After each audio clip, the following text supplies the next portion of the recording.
तो कक्षा 9वीं के सभी विद्यार्थी, लो जी आपका 100% जो आपका असली पेपर है, ये आपका 100% सुबह पेपर आ रहा है बच्चों। दो तरह के पेपर पूरे ऑल एमपी में आएंगे, एक तो ये और एक दूसरा पेपर ये, ठीक है। बस दोनों पेपर को आपको सोल्व करना है, इसके अलावा अलग से कोई मत पढ़ो। पूरे ऑल एमपी में बस ये दोनों तरह के पेपर ही घूम रहे हैं ना, तो बढ़िया से आप कंप्लीट करना। चलिए शुरू करते हैं असली एंड 100% ओरिजिनल प्रश्न पत्र को। चलिए, वाटरलू का युद्ध कब हुआ था? वाटरलू का जो युद्ध हुआ था 1815 ईस्वी में हुआ था।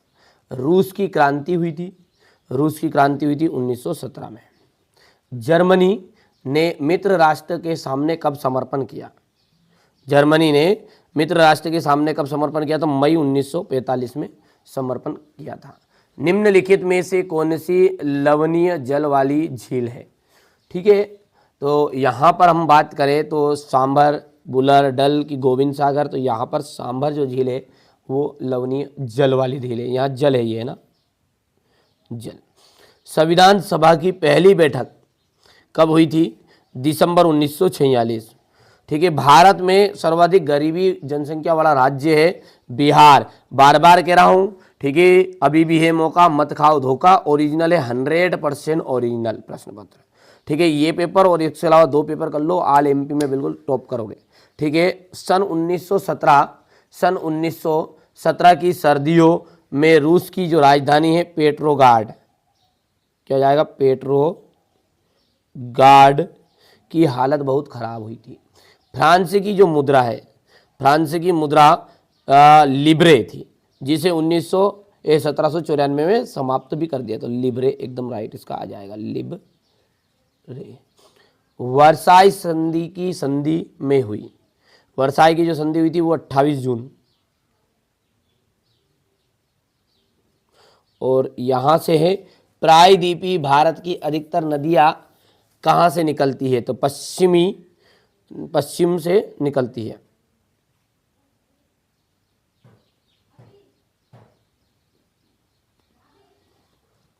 नागरिक के साथ साथ उनकी जाति, धर्म और लिंग के आधार पर भेदभाव नहीं किया जा सकता, ठीक है। तो यहाँ पर अपन इसको करेंगे तो यहाँ पर हो जाएगा ये भेदभाव। थोड़ा सा छोटा कर देते हैं ताकि हमारे बच्चों को दिक्कत ना आएगी। वर्ष 2011 और 12 में मोटे तौर पर 27 करोड़ लोग निर्धन रेखा में जीते थे, निर्धनता में जीते थे। बच्चों, वार्षिक पेपर के लिए अपन मॉडल पेपर, आपको 6 मॉडल पेपर प्रोवाइड कराने जा रहे हैं।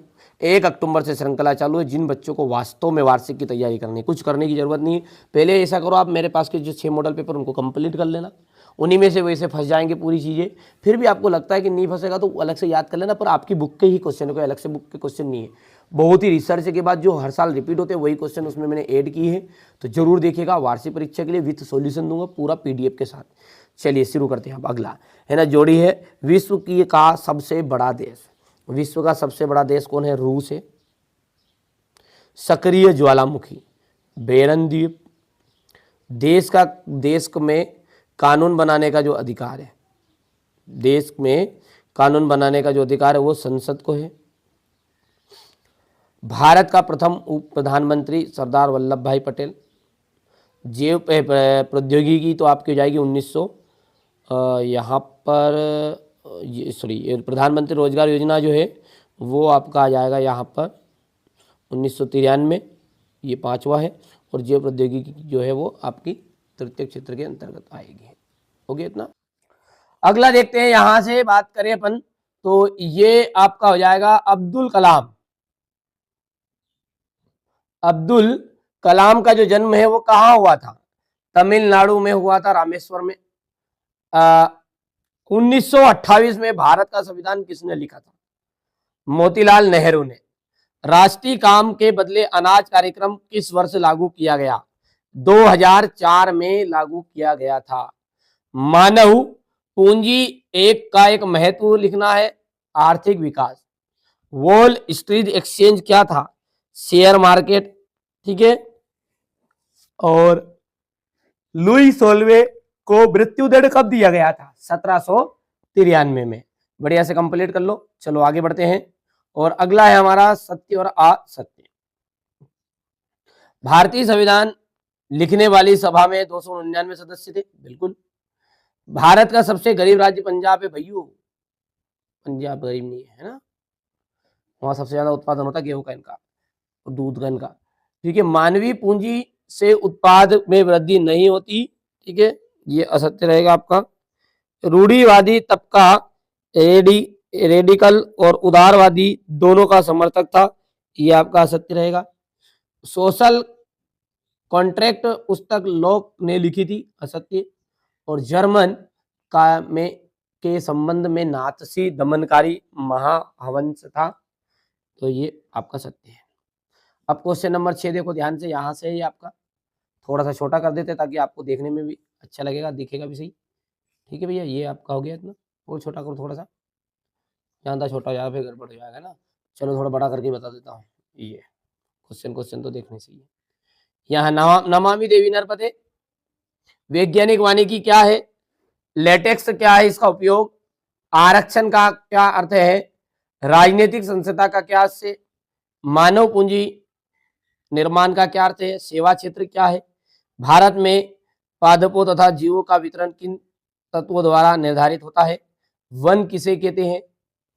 ठीक है, संसाधन के रूप में लोग से आप क्या समझते हैं, अर्थव्यवस्था के उस क्षेत्र का नाम बताइए जो कृषि और अन्य उद्योगों के संचालन हेतु सहायता पहुंचाता है।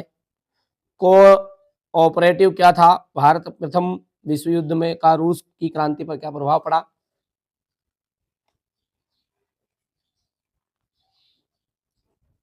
पहला विश्व युद्ध किसे कहा जाता है, उत्पादन साधनों से क्या से प्रत्याशित आयु क्या है, और भारत की वनस्पति में इतनी विविधता क्यों है, पर्वतीय वनों में कौन कौन से जानवर पाए जाते हैं, इतना। इसके बाद में आएगा संविधान संशोधन क्या है, संविधान का महत्व लिखना है।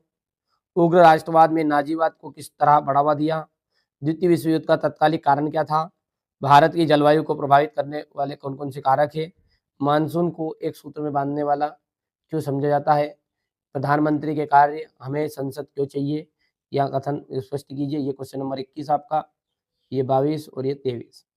ठीक है, टोटल 23 क्वेश्चन है और 23 ही क्वेश्चन ये, ठीक है, मैंने आपको बता दिए हैं। तो बच्चों मैंने आज आपको सोशल साइंस के लिए एक पेपर सोल्व कराया, 100% गारंटेड है।